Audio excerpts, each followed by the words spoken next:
జడ్చర్ల పట్టణానికి త్వరలో bypass route కలగబోతోంది. జడ్చర్ల బైపాస్ రహదారి అవసరాన్ని కేంద్ర రహదారుల శాఖ మంత్రి నితిన్ గడ్కరీకి వివరించేందుకు Jadcherla MLA Janampalli Anirudh Reddy, Mahabubnagar MLA NM Srinivasa Reddy, Mahabubnagar MP DK Aruna కలిసి ఢిల్లీ వెళ్లారు.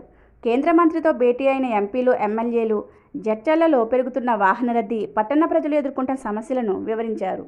ముఖ్యంగా జాతీయ రహదారి 167 నుంచి 44వ నంబర్ జాతీయ రహదారిని కలిపి తిరిగి 167తో అనుసంధానమయ్యేలా జడ్చర్ల చుట్టూ బైపాస్ రోడ్ నిర్మించాలని కోరారు.